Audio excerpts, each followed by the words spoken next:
The housing market is dead. Britain's biggest mortgage lender, the Halifax, says that prices fell in April by 3.1%, the biggest monthly drop in almost 8 years. Newspapers bury this disastrous news way back in their editions for fear that it will spread gloom and despondency. We need to wean ourselves off this way of thinking. Falling house prices are not disastrous, and only in a country with such a perverted relationship with bricks and mortar could they be seen as such.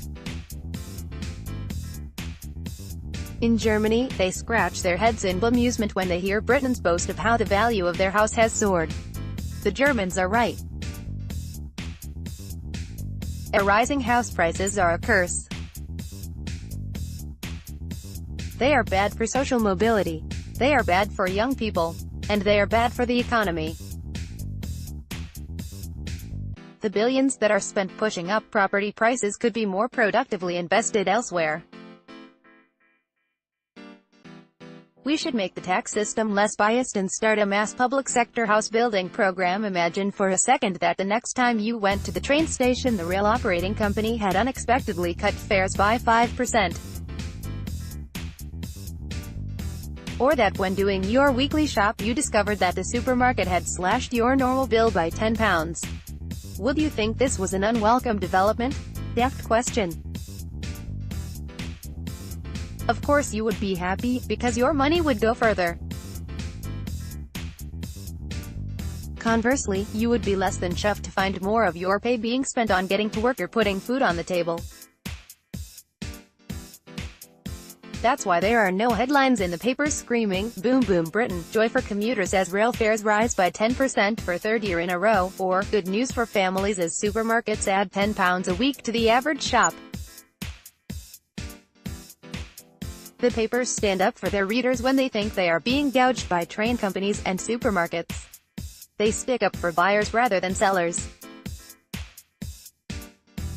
But different rules apply to property. If the average house price had risen rather than fallen by £7,000 in April, that would have been front-page news and hailed as a sign that all was well with the economy. The papers tend to side with owner-occupiers rather than the buyers of property getting the rough end of the deal.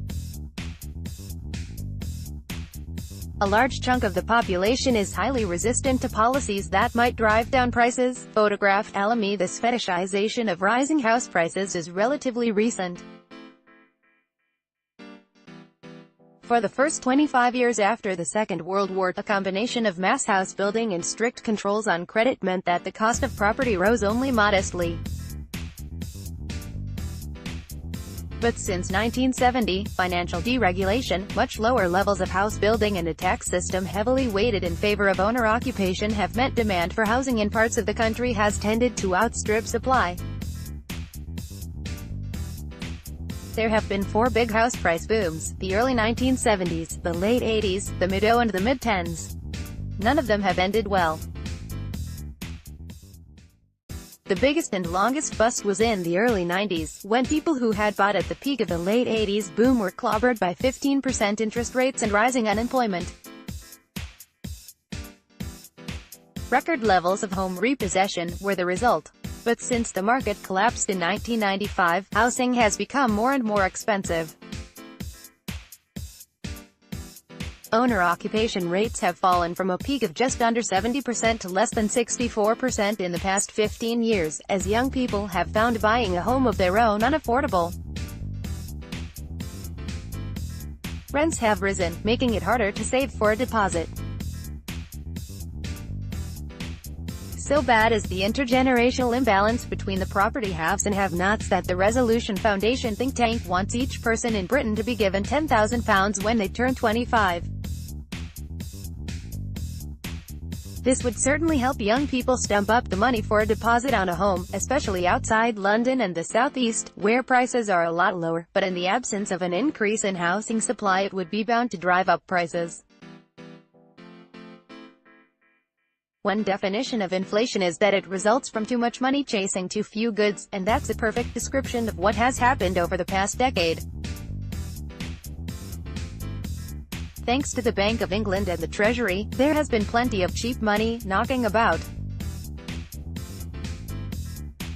Bank's quantitative easing program is essentially a giant money creation scheme, and the proceeds have been recycled into mortgage lending. George Osborne did his bit with Help to Buy, a subsidy for first-time buyers that further inflated prices. Giving every 25-year-old £10,000 would have a similar impact. Weaning Britain off its obsession with rising house prices won't be easy. The economy now only has two settings: strong growth when the housing market is buzzing and owner-occupiers feel confident enough to borrow against the rising value of their homes, and much weaker growth when the housing market is dormant. There is a strong temptation for policymakers to reignite the housing market when, as now, the economy is spluttering along. A second problem is that for many people their house is easily their most valuable asset, and they are relying on being able to downsize when they retire. That makes a large chunk of the population highly resistant to policies that might drive down prices, such as higher property taxes or changes to planning laws. With unemployment at its lowest level for more than 40 years and interest rates at 0.5%, the chance of a house price crash is currently remote. More likely, prices will stay where they are while incomes catch up. Property will become cheaper as a result.